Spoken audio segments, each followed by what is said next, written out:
Hi, everyone. Good morning, good afternoon, and good evening to all of you joining us today for the 10th episode of Conversation with Leaders, a LinkedIn Live series for GBS leaders and for the GBS community. I'm Rotashu Agarwal, partner with Everest Group, lead our GBS practice. I'm joining from my home office here in London and glad to have a great panel today. And all of you joining in, do use comments to tell us where you are dialing in from. In each of the previous 9 episodes so far, we have always interacted with a GBS leader to talk about a GBS success story and bringing GBS practitioners to share how they have evolved the model, generated more value, provided better experience to their employees and stakeholders. We have heard that it has been of great value to our audience. But today, we are going to do something slightly different. I was inspired by something that Deborah Kopp said. She said that it's not easy to build a model that singularly has the power to transform the way enterprises work. So it's not easy to build a GBS. GBS leaders have to build and grow an organization, deliver excellent services, improve and transform while dealing with a lot of external factors. They deal with politics, executive stakeholders, they deal with cost pressures, they deal with, worst of all, there is sometimes just a fate working against them at times. So overall, what we will talk about today with some of the GBS leaders here is how this is not an easy task, but a programmatic and a proactive approach can help be better at it. How do you control the controllables? And this part of the story is not always discussed. So we hope to, share some really interesting best practices and insights from our panel today. Once again, I'm really glad to be hosting each of you. So welcome. We have highly experienced panel. So we have Tanuja Singhi, who heads the GBS for McCormick. We have Jay Desai, who leads the GBS for Japan Tobacco. And we have Robert, who has managed multiple GBS in the past, including Novartis, and currently is on the advisory council or board of multiple companies, including High Radius. So welcome to each of you. And I don't need to introduce you, Deborah. If somebody doesn't know you, they have a problem to start with. So with that, let me hand it over to you. Thank you, Rohit, and welcome, Jay, Tanuja, and Robert. It's a great pleasure to be able to facilitate you today, and I promise I will be very, very, very kind. Some of you may know that a couple of months ago, I penned an article called Another One Bites the Dust, pondering why some GBSs are sustainable through business cycles, through changes in leadership, and others just are not. So for those of you who don't like to read anymore, but rather see the film, today is the equivalent of the movie. So if you like the book, you'll love the movie today. You'll get far more color. Let me throw out my first question, which all three of you have been around the block for some time. You still look great. The first question I ask is, why do some GBS organizations thrive while others struggle to stay afloat? The $100 million question.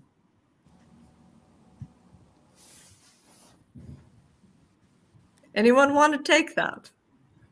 Let me maybe have a first go, Deborah, if that's okay. I think if you look at the trend of GBS organizations over the last 20 years now, I think that you can really speak about a GBS industry. There's indeed been GBS organizations that have continued to accelerate to create more value for their enterprises. And there have been GBS organizations that have sort of flatlined, I would say, flatlined more. I've not actually come across many GBS organizations who have completely disappeared or dissolved. Sometimes a GBS head gets out of the picture, and sort of the concept of a GBS head is no longer there. Yes. But then still the underlying GBS framework and GBS capabilities sustain and remain. But certainly in those cases when there's a temporarily sort of no GBS had in place. Even then, you see the capabilities stay there, but the development of those capabilities sort of flatlines. And I think that's certainly something you can point to when you speak about which GBS teams really are successful, which are less so. I think it's really about how you are able to continue to create value, or are you flatlining? Now, what is the difference there? Why do some organizations flatline, and why are some organizations really continue to go more business specific, as I call it? Personally, I think it's got a lot to do with the entrepreneurship of the GBS team to say, do I want to become really business relevant, and do I really want to help this business deliver on their strategy? Or am I happy to stick with my accounts payable, payroll, and sort of back office processes? And am I satisfied with what I've been doing there? And that sort of drive and enthusiasm for becoming more than back office is, I think, the biggest differentiating factor between organizations that continue to thrive, continue to develop, and organizations that sort of are flatlining. And I call it entrepreneurship, or maybe intrapreneurship, if you want to call it that. I think that's a really big factor, which I see makes a difference for GBS leaders across the industry. Well, I'd say, to your comment, I'd say that the work never goes away. The model may shift, and I've seen all of the industry struggle with justifying the model when you can still get value from a shared service, which is more or less under the control of a function. So I take your point on flatlining. I'd say that I've seen some of the capabilities go away, because only when you have a GBS model can you really afford top flight capabilities. Yeah, but a GBS model doesn't mean you need to have a GBS head, though. The key capabilities of a GBS around business process management, around sourcing choices, around change management, those capabilities also sustain without a GBS head. If you have a GBS organization set up and maturing with a good mix of captive BPO and a good mix of BPM knowledge, I typically see those organizations keep being relevant. And I rarely have come across an organization that loses those capabilities, which I think are the key characteristic of a GBS. Once an organization have embraced those, they're really hard to get rid of, and because they're so valuable. Jay, I was trying to figure out where to jump in here. Robert, I actually partially agree with this, right? It comes back to value, but value lies in the eye of the beholder, right? That's one. Two, if you go back to a shared service or GBS organization, it's, let's be direct, it's a little unnatural, right? Because when you first set it up, you've rocked quite a few boats. You've transformed, right? By moving things which were either in a particular function, in a particular country, into this new construct, okay? And then the value, has to be ongoing. Now, value, politics, all come together, because at one hand, when you created a GBS, you've pulled the rubber band, right? And as rubber bands go, the tendency is to come back to basically the starting point. So that tension is always going to be there, right? No matter where you are in your journey, whether you've been there 1 year, whether you've been there 5 years, or you've been there 15 years. It comes back to the value that you're unlocking, not just for yourself, but for the organization, how it basically fits into the organization's priorities. Because if you're just taking cost out, let's be real, when you moved to GBS, that was your first big bang of value. After that, the value is going to be incremental, right? So how well do you navigate through the politics, and how well you map value to what the corporation, your enterprise, is trying to do is typically critical. Because if you're on an island, I remember there was years ago, there was a GBS that was set up as a separate entity. I mean, they ran afoul and they went away, I think, literally in 5 years or less. It is a bank which is, I think, now defunct, if memory serves me correctly, right? Because they lost their GBS, right? No, they had some other challenges. They had some other business challenges. But they had their own agenda, which did not map with the parent bank's agenda, which is why that GBS doesn't exist. The existence stopped before the bank went belly up. So that's a different conversation. Yeah. I mean, let's talk. Let's get a little bit more precise. I mean, the thesis I've had, and certainly Jay has, is that because it's a model, it's highly susceptible to politics. What are some of the other environmental elements that cause a GBS, as we know it, defined as multifunctional, high capability, global, etc.? You all have the definition. What are some of the other things besides politics that trip a GBS sustainability up? I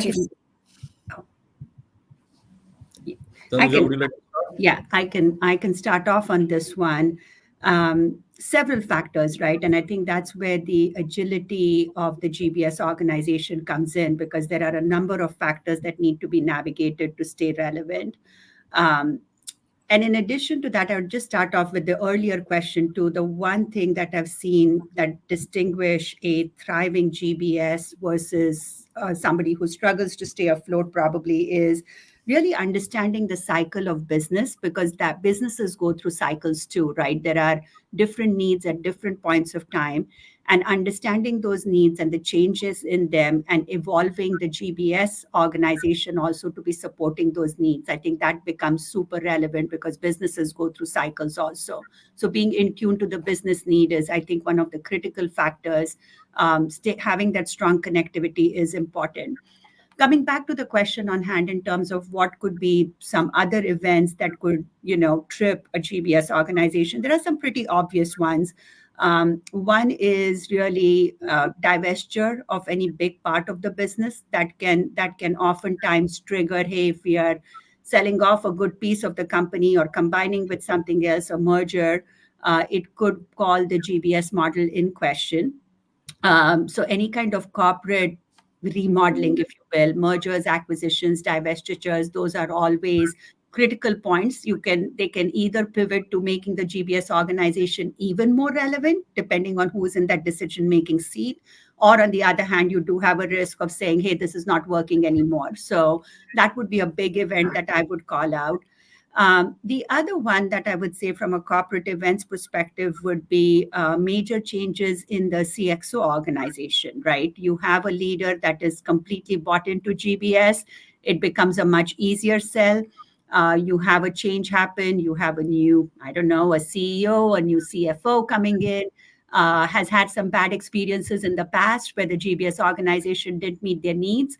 And they come in with a very strong perception around things and a very strong view.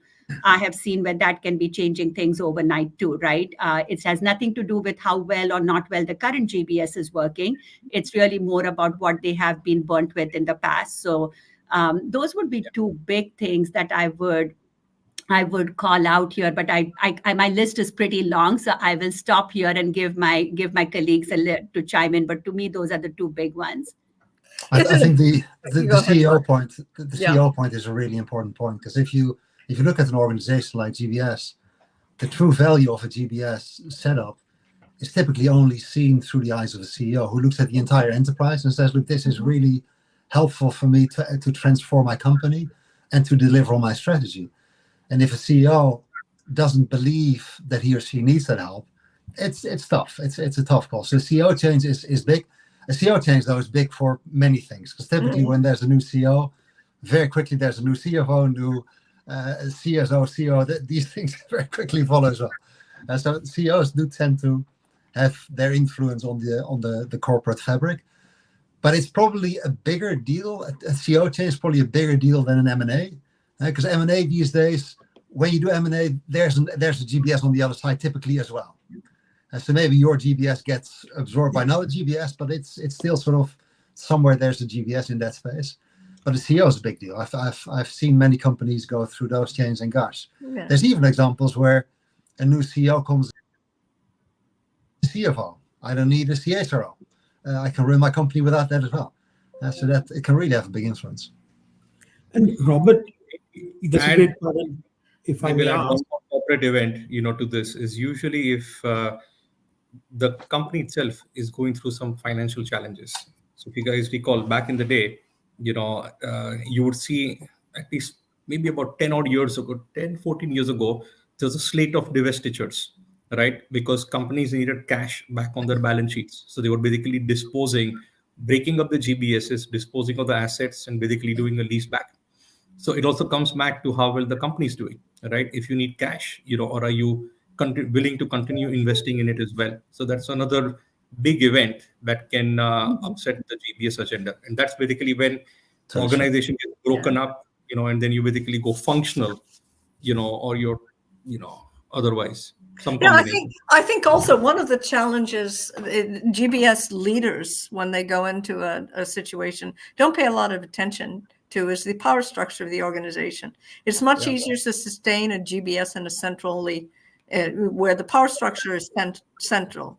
But when it devolves to the business units, I mean, I always say that GBS is a creature. I think this aligns with what Robert says. GBS is a creature of the CXOs. The business generally doesn't like it. Okay, it's what the benefit accrues to the top of the house. It doesn't accrue to the business lines necessarily. They're giving up control to Jay. Well, there's actually if I look at what I would call the best GBS organizations that I know in the world at the moment, they actually thrive in a decentralized organization where they have to compete with the external world for providing their services to the business. And there's some fantastic examples out there at the moment. And these are GBS teams they've clearly moved away from back office. I mean, back office is less than 10% of the work at the moment. And they've moved into business specific services, and they're thriving selling those services to the rest of their business colleagues in a totally a non-mandated fashion. And these are, at the moment, in my eyes at least, they are the best GBS organizations out there that are able to get to that point. It's not many, but it's a trend. Well, look, the nice thing about the GBS world is there's an exception to absolutely every statement and every rule that we put forth. But if you think about it, what does GBS actually affect? It affects how functions run. It affects how businesses run. And the benefits really, for the most part, go to the top of the house. I think that's a huge challenge. If you look at what McKinsey calls a strategic architecture business, it's very hard when the pushes for vertical alignment. There are some challenges sustaining and growing a GBS because a vertical alignment becomes critical to the way these organizations succeed. Yeah, and that's it. The bulk of the GBS organizations are running a mandated set of services with a cost center model. And if you have a cost center model, then absolutely the benefit just goes to the top of the house. Leading GBS organizations run a P&L model, and then the benefit goes to everybody in the business. And then these organizations are winning. They're growing fast, and they're the trend. I'm seeing more and more P&L these days. The cost center model is getting old. Is getting older. So let me pivot. So much rests on the CXO. Whether it's the CEO, the CFO, etc. How do you know that a CXO or a member of the CXO team doesn't get GBS? We've established that this top of the house, if not mandate, but sponsorship is important. What are the signals, tangible signals you see that these guys and gals just don't get it?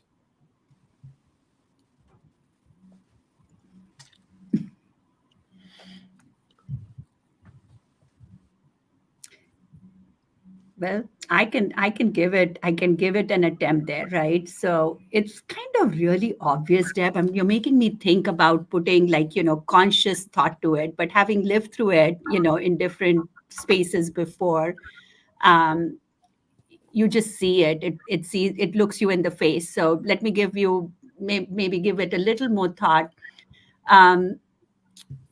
GBS stops having a seat at the table, essentially, right? I mean, to me, that becomes a big sign of the thought process, not being involved in some of those critical decision making, not having a seat at the table. That becomes one of your initial signs, if you will. There is just less prominent messaging around the importance as well as driving the usage of a GBS organization. So it's something intangible. You see it, you feel it, but it essentially translates into not having a seat at the table, or a reduced seat at the table is really how I would look at it. I think that's one of the biggest things for me, but I'd love to hear my colleagues' views on it also. What about in effect, the demotion of GBS? You report to the CFO, and then suddenly you report to the controller or the chief administrative officer. Is that a signal that all of you have seen? I've seen it happen for sure. The narrative that goes with it sometimes could be different because of various reasons, but it does land up diluting the effectiveness of the GBS in terms of, again, having a seat at the table, because then it goes back to, hey, you are a level below, and so you stop having that seat at that table where those discussions are happening. So that could potentially be one of the factors too that you see. Absolutely. Jay, you're on the hot seat now. How do you know? You've worked for various CXOs, and we'll protect the innocent. What tells you that maybe they're paying lip service, but they really don't get it? Look, it's a tough one. And I was pondering hard, about this one.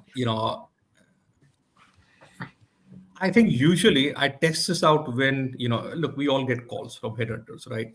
And usually this is my litmus test. Like, I'd be very candid, right? I took the role here. I asked the same question to the entire same question to the entire C-suite to basically make sure that, I would get consistent answers. And I did. So usually the questions that I ask are along, their commitment. How committed are you to the cause? And how much are you willing to invest in basically making this dream come true? And usually the answers to these two questions will give you a pretty good sense, of how committed they are. Because, I'm sure everybody's gotten those calls where there is but we are a finance shared services and we want to grow here. And the next question you ask is, where's the commitment? Who's sponsoring it? Who's basically driving it? Are the management team aligned? Right? Do you have a consultant helping you with it? As much as we don't, always like consultants, but usually that means commitment. They demonstrate commitment. If someone's paying for a consultant, by golly, they're demonstrating some We level. will pay for consultants, but you're willing to pay, which means you're committed, right? Versus, somebody's personal dream that I want to build this organization up. Usually I do this, personally, I do this as part of the due diligence, cycle. I do the same thing in my prior job as well. It's not just, the words, but where is the action behind those words, right? There's a commitment, investment. How serious are you? I think there's, in addition to those points, which I fully subscribe to, I think there's one other important tell of a CXO who doesn't get GBS, namely a GBS leader who doesn't get the business. If a GBS leader isn't passionate about the business, yes, that's an immediate lead indicator to the executive team not to be interested in the GBS leader, right? And that's something I think all GBS leaders who are maybe watching this should think about, because it is a key success factor.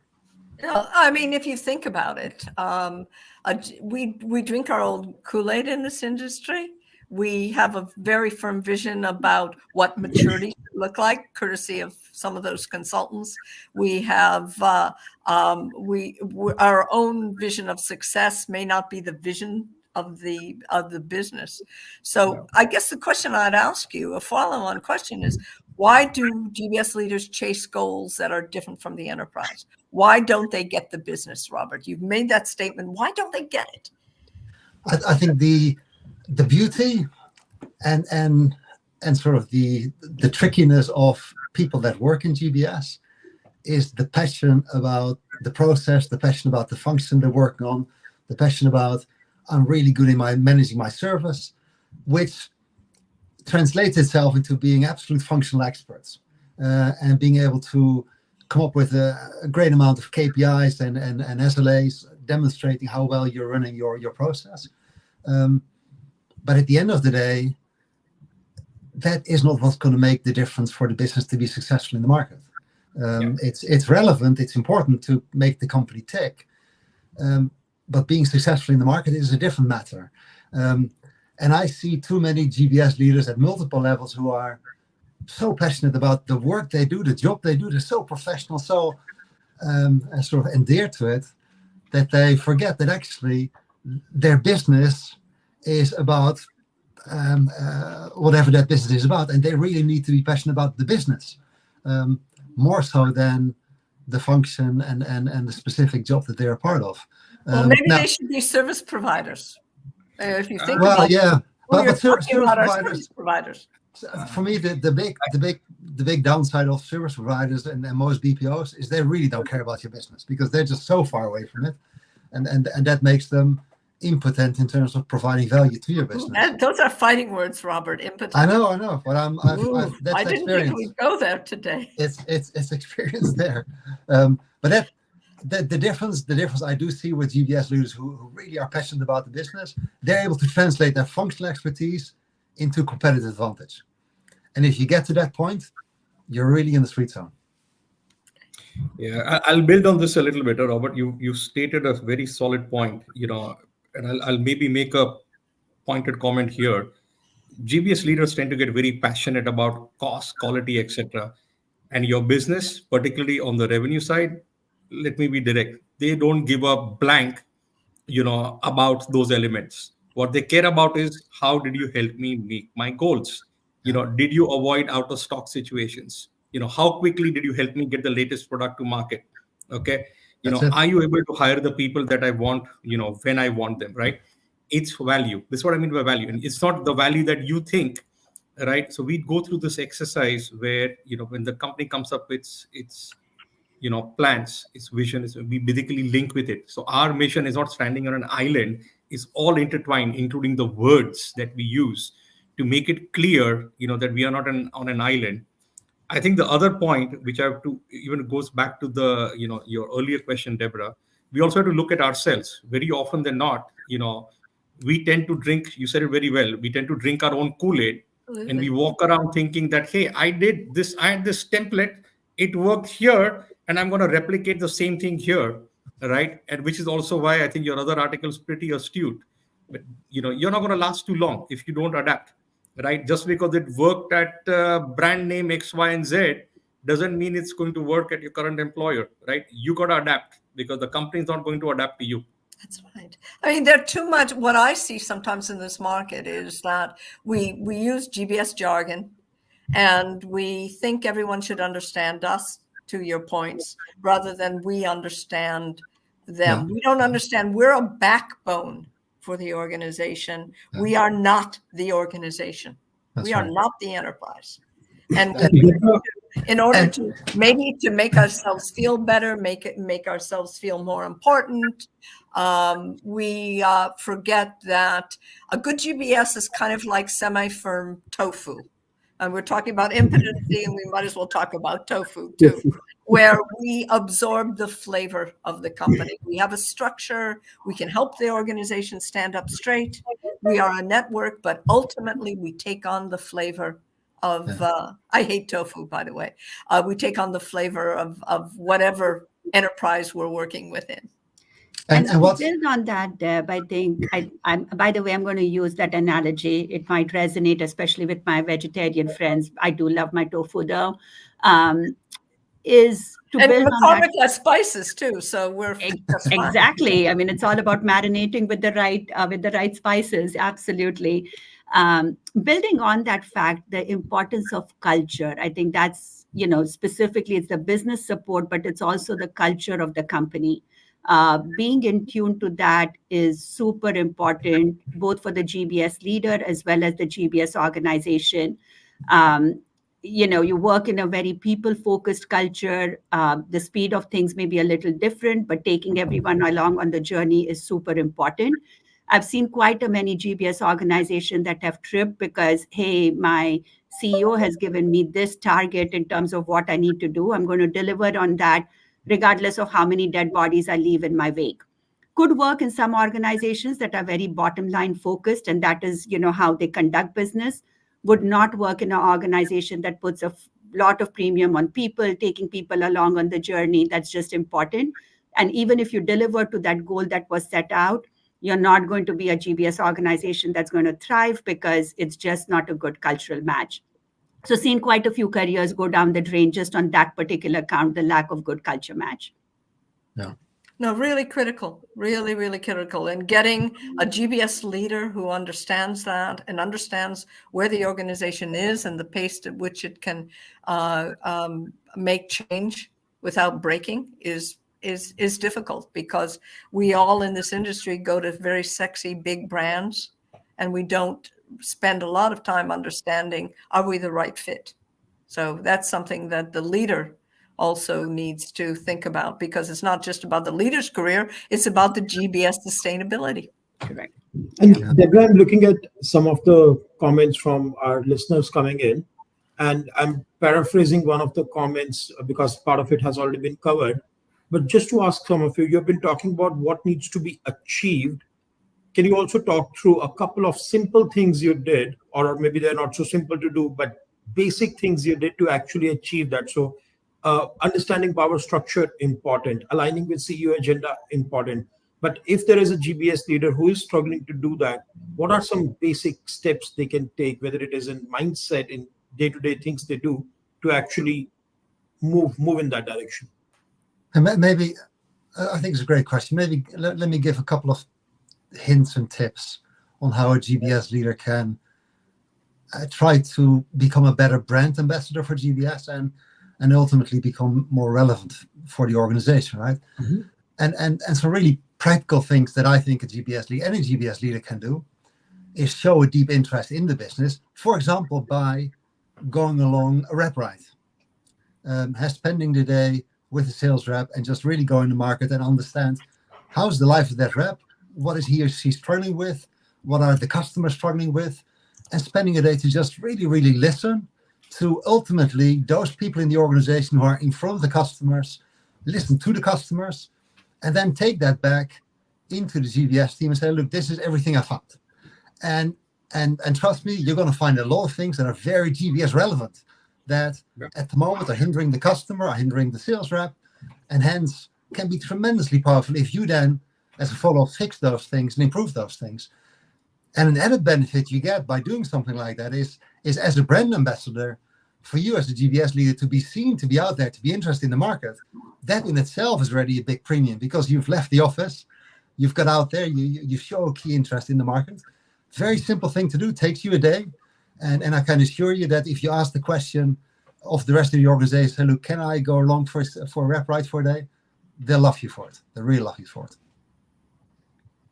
What are some of the challenges beyond the control of a GBS organization when it comes to sustainability? I mean, we talked about mergers, acquisitions, change of leadership, but are there other enterprise factors that affect the sustainability of a GBS?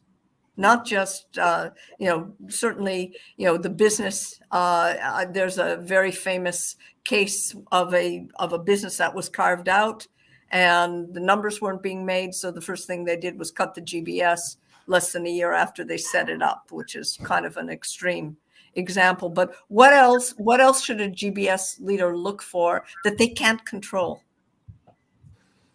Be aware of your regulatory environment. The rules keep changing, especially in today's world, with the volatility that's going on around the world with conflicts, for example. That's changing things, and just a particular example, but I would say that be in tune with, how the world is changing around you, particularly when it comes to legal reasons, because that will come out of nowhere. And then you've got a very short time window to turn. One concrete example of that maybe, Jay, is any GBS organization that serves the business significantly present in China, and who has been providing service to China from abroad, or vice versa. That has radically changed over the last 2-3 years because of all the data loss. And we all had to learn that. We all had to sort of get used to that. But it's, gosh, if you talk about an external factor that really shook the things up, this shook things up big time for the GBS industry. Tanuja, any view? What's beyond the control of a GBS organization besides what we've already mentioned? I think one thing I would say, in addition to everything that Jay and Robert mentioned, there is something that we just touched on a little bit in the beginning, which is the changing cycles of business, especially for businesses going through a downturn and a consistent downturn. Oftentimes that leads to a deep introspection within companies to say, hey, what are really truly the capabilities that we need in order to be prepared for the future? So sometimes, the capability analysis does reveal that, hey, we do need more of an investment in our front end. Our capabilities in, for example, sales and marketing are really the ones that are lacking. So no matter what the GBS organization can do from a middle and a back office, if my front office sales itself are struggling, it's not going to do me a whole lot of good. So then there is this very, very pragmatic decision to say, hey, I really need to invest in the capability in the front end. GBS, they've done a good job with it. It has enough momentum going for it. Objects in motion will continue to be in motion. And that goes back to, I think, what Robert was talking about. Sometimes though the GBS may be taken apart, but the capabilities continue to exist. So there could be a view, hey, that's going on a good trajectory. We don't need additional investment there. It will keep sustaining itself, but we really need to put the investment somewhere else, which could be in the front line of the business. I've seen that happen with organizations also. I do believe that becomes more of a short-term or a temporary thing, provided, of course, the company makes the turnaround. But that changing needs of where investment is needed, or the perception of where investment is needed, can also be a factor that would impact a GBS organization's journey. Other comments?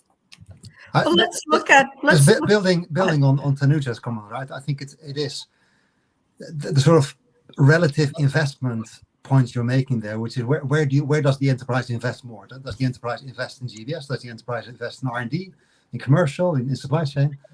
That's a big deal, and anybody like us who sort of lived in the corporate life and have dealt with budgets, it's always the question of who gets what budget, right? Where does the allocation go? Especially if the business is struggling, right? Because there is no cash to be had. Yeah, and there's always these sort of tough choices, and that's where you really have a tricky opportunity there as a GBS to say, how can I be at the front foot to embrace that new strategy, to embrace that struggle, and maybe in your example, say, can I start offering marketing services that make the investment of the company in marketing actually even more attractive than having to do it in a traditional fashion.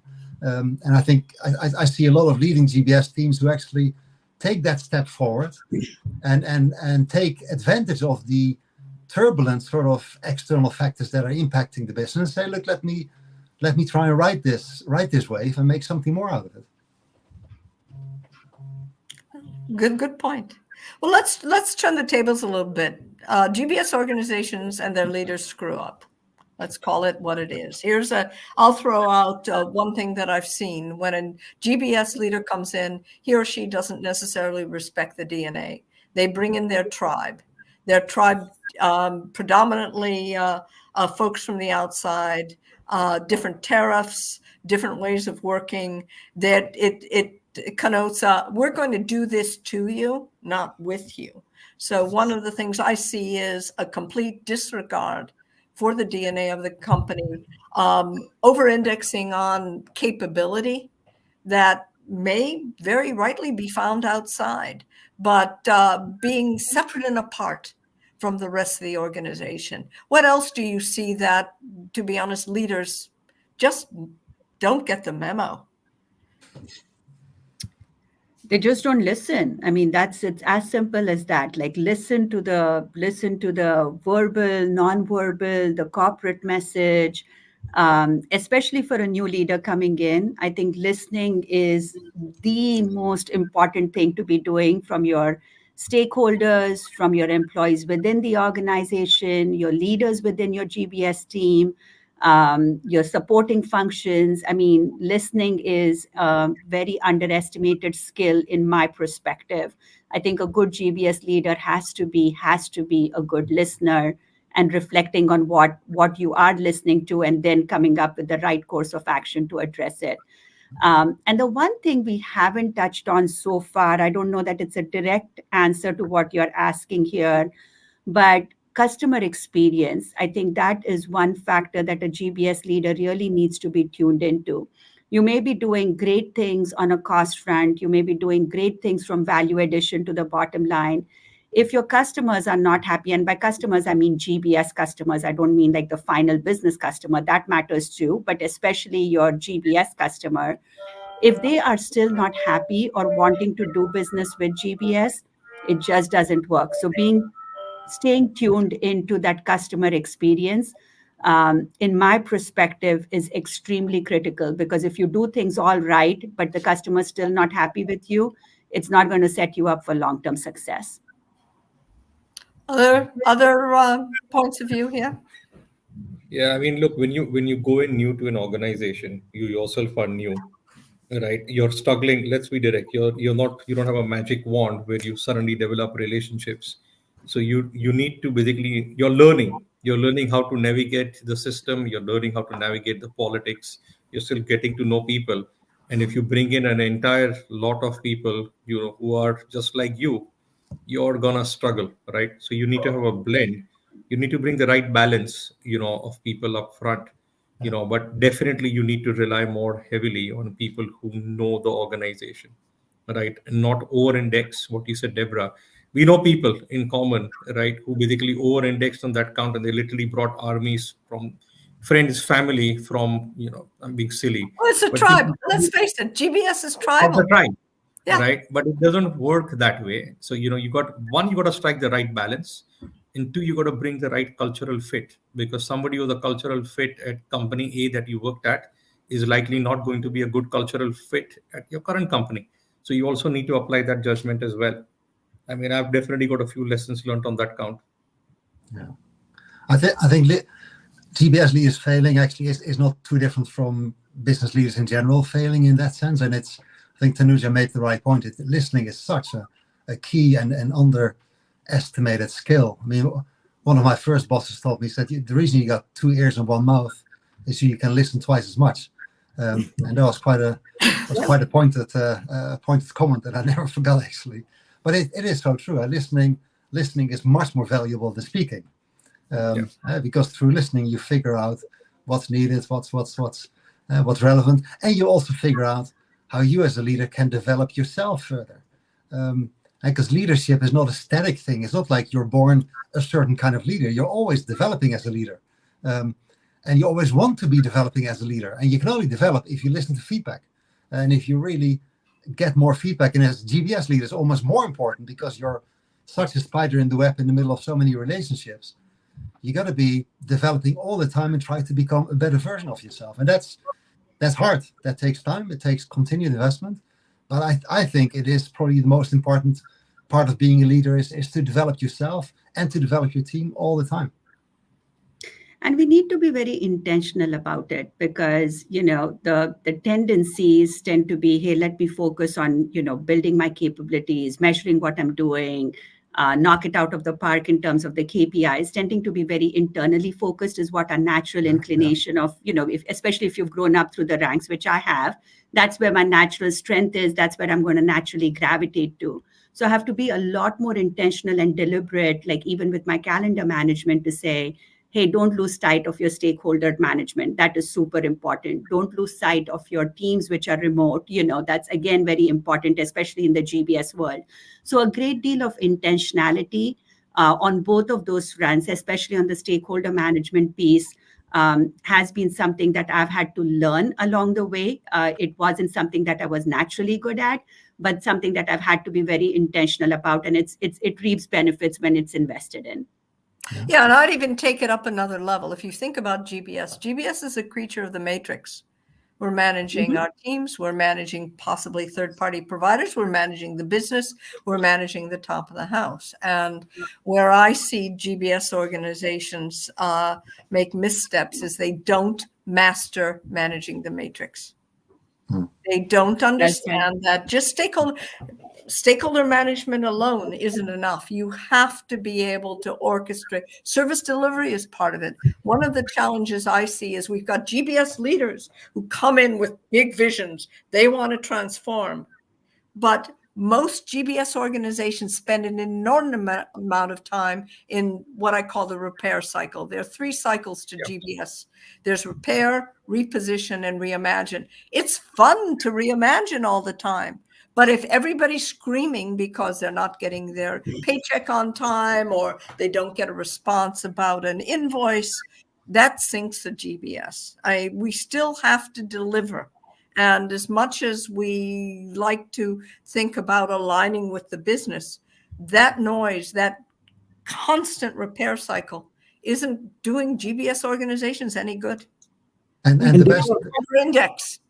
And I think on that point, stakeholder management is table stakes, but also think you need to be honest, because the reality is, to give you a rough number, right? So you process 100,000 transactions, okay, a month, and you're at 99%, and you think you're pretty darn good. But just do the math. If you've 99% accuracy on 100,000 transactions, you still have 1,000 transactions, which means roughly 1,000 people are not happy with what they got. So you also need to be honest, that even at 99%, it's not all green. There is still room to improve. So you need to be, you need to build credibility. So if you go in and talk to your stakeholders and say, look at me, how great I am, I'm on green, you have no credibility. You lost credibility like this, right? But you need to be honest that, look, we have room to improve. Even at 99.9%, you still have 100 people, who are not going to be happy, right? It's a journey of improvement. And it's a journey of being honest with where you are, where you want to be, and making sure you understand that you're in lockstep with the business. It's not 2 different agendas. It's one agenda. And how do you help each other out? Jay, I agree with that point. That there is that exception to be managed too. But at the same time, a corollary to the point you're making is also being able to tell your story and to control that narrative, to paint that picture, to say, hey, we are paying invoices 99% on time. And perfection comes at a cost, right? Because to get to that last 1% is exponentially more expensive than getting to that 99% range. And that is where use of external benchmarks is something that a good GBS leader would come in, because there's a cost to everything, right? But painting that overall picture also becomes important to be able to control the narrative and say, hey, look at, yes, I get there is a pain point. We're waiting, we'll be looking to address it. But here's what an overall situation looks like. I think that is, again, something doesn't come naturally. I think we tend to focus on what went wrong, and just taking that time to even celebrate what is working right. And being able to tell that story is also important in terms of longevity of a GBS organization. I'm happy if you don't agree, we can have a discussion around it, but I do see oftentimes we lose focus on that. I think you're right, Tanuja. I think it's important to put these things in perspective and to know whether it's worth it for the organization to go from 99.9 to 100. Some organizations, it doesn't matter. But therefore, for me, the key KPI for a GBS organization is not so much the 99% or the 99.9%. It is the net promoter score, whether or not your key business stakeholders, your key business customers give you a positive net promoter score. And that is the ultimate indicator you should aim for, more so than the SLA, internal KPI, operational KPI stuff, because the customers don't really care about the operational KPI stuff, but they do have an opinion. And they're happy to share that opinion in a net promoter score question. And of course, that net promoter score question then is an invitation for a conversation to say, why do you think that I'm only worth a 6 on 1 to 10 instead of an 8, right? Tell me about that. What is not working for you? And from these conversations, you'll find the things that are actually blocking you. And you'll find the things that ultimately will become the undoing of a GBS if you're not careful. Hey, so really enjoying the conversation, and over the last few minutes especially, just a reminder to all our listeners today, you will see a link in the chat to register and request for our reports on key issues for GBS leaders in 2024. So do take benefit of that offer as well. Let me ask one other question that I see from comments. While a lot of what you said is absolutely, spot on, GBS leaders also have a bias. When they come in, they have a bias for particular type of action or inaction. They also have a bias for It's the same playbook, Rohit. We tend to use the same playbooks over and over, right?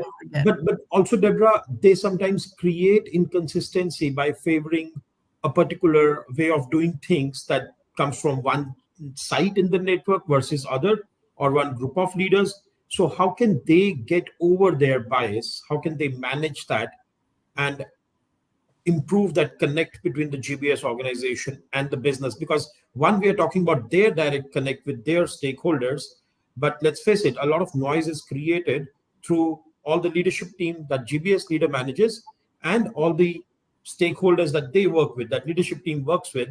And how can GBS leaders improve that cultural integration to improve the longevity of the GBS?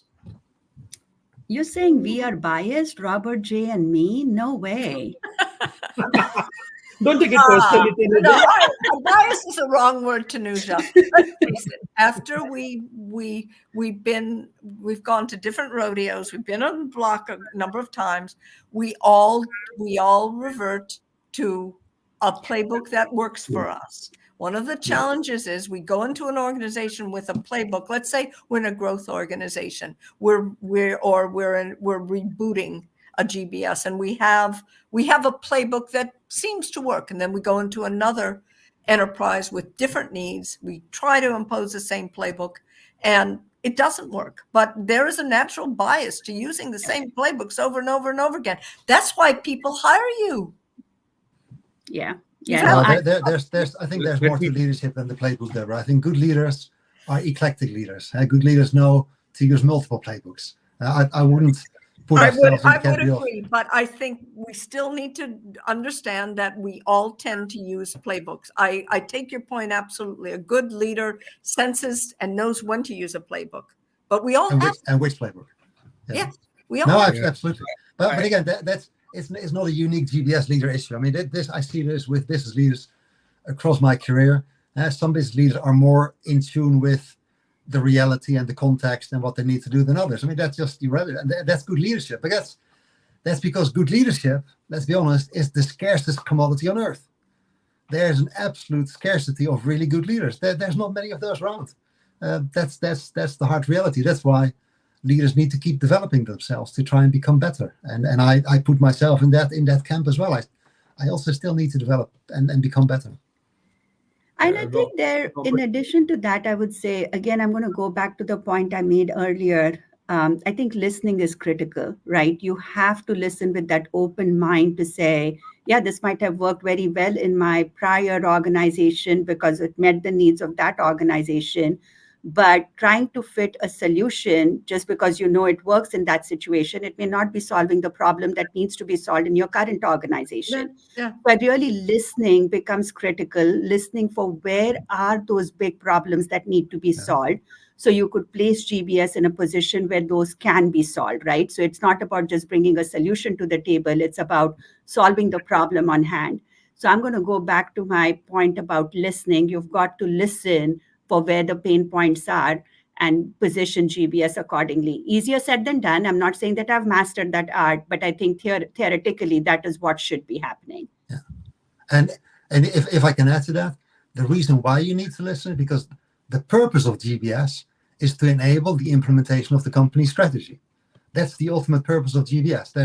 There's no special GBS purpose other than you're there to help make the company strategy come through. Yep. And for you to do that, you need to really, really understand the business, understand the strategy. Otherwise, it's pretty hard. Jay, we're honing in on what do GBS leaders need to do to promote sustainability. What do you think? Got 2 votes for listening. Yeah, I was listening and I was trying to figure out where do I chime in. But I think, look, this playbook thing is very interesting because I've never been a big fan of playbooks because let's be real, no two people are alike. No two organizations are alike, right? You need to have a framework which is flexible enough to adapt, to the company's culture. But, I mean, to give you a very concrete example, till I came here, every GBS I worked in, we were heavily using outsourcing.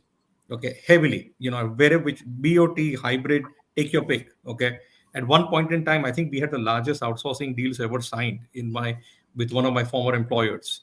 When I came here, I very quickly discerned there is no way that model will work here. So that playbook doesn't work, right? And this thing, be curious, spend your time. In fact, I would say that if you, for a new leader, spend your time investing in your relationships, shake a lot of hands, kiss a lot of babies, essentially, right? Be curious, understand the culture. Robert, I love what you said because I did the same thing. Do your market visits, go on a sales call, visit the factory, but be curious, understand the culture, understand, what makes the organization tick, and then frankly, adapt. We are all learning, along the way and learn how the culture of the company works. And then, figure out what's the right framework or the right playbook for that particular organization. But if you think you're going to do your cookie cutter, what worked in A will work here, best of luck, buddy. That will be a very short turnaround time for you. Well, one of the challenges is that the hiring officer hires based on playbooks. I've done this before and doesn't necessarily understand that the culture, each culture in enterprises is very, very different. I'd add one more thing. I see leaders, sometimes GBS organizations become less sustainable when the GBS leader runs out of steam. We have folks in this industry who are very good transformers, but they don't like silent running. Silent running is just as hard as transformation. Making sure that you get up every day and you keep looking and you build not upon events and the ability to make major change, but you have to build upon, the daily drill. And that's a bit of a challenge. Energy, consistent energy, because GBS organizations do have life cycles. Yeah. They go up, they go down. As we talked about, they're subject to business exigencies, but also the leaders go up and down. And being able to either sustain or say, I'm not the right guy for this phase of a GBS is an honest thing to do too. Absolutely. No, I totally agree. I think sometimes you're in a situation where you have to say, look, I'm a transformation person. I'm not a steady state person, so I'm going to move on. And that's perfectly fine. And honest. Yeah, you got to be honest about that. Because there's plenty of transformation to do elsewhere. It's a big world out there. It's a big world. And right, there's nothing worse than a GBS leader who's just not interested anymore. Yeah. And Deborah, you've triggered a thought. There are some organizations where the GBS organization becomes too much centered around the GBS leader. And if they leave, even on a positive note, the organization disintegrates. So anything on that, what causes that or what to do not to make that happen? It's succession planning. And most GBS organizations don't do the job they should as succession planning. They just don't. They don't cross-train. They don't bring in talent from outside the GBS within the organization. It's just not something that's high on the agenda, and it's pretty critical. There are too many GBS leaders who are entirely charismatic. Maybe two builds on that. One is succession planning, absolutely critical, and one tip I would give there is to promote your leadership for cross-functional moves. So if somebody's been working in IT, move that person into HR or into finance or into marketing or whatever. Right? Promote cross-functional moves, and that's the best way to develop rounded GBS leaders. And second, the sustainability of GBS shouldn't hinge on just the leaders and the succession planning. It should also be the capabilities that you embed in the organization, like process management, service management, sourcing management, those things actually should be able, if created properly, to sustain itself beyond the life of a single leader, I hope. Sounds good. I think we're at time. I'd like to thank Robert J. and Tanuja for a very lively and insightful conversation. I'm going to turn it back to Rohit for final words. Thanks, Deborah. No, not much to say. I think thoroughly enjoyed the conversation myself, and I hope so did our listeners. Once again, Robert, Jay, Tanuja, thanks a lot. And Deborah, like always, thank you for your inputs and moderating this. One final reminder to everybody who's tuning in. You can use the link in the chat to request for a report on the key issues. And as you go through this video offline later, if you have any comments, questions, feel free to comment on this post, and some of the panel may look into your comments, or feel free to write to me with your questions and comments. Thank you, everyone, for dialing in. Have a good day. Thank you. Thank you. Thank you. Thank you.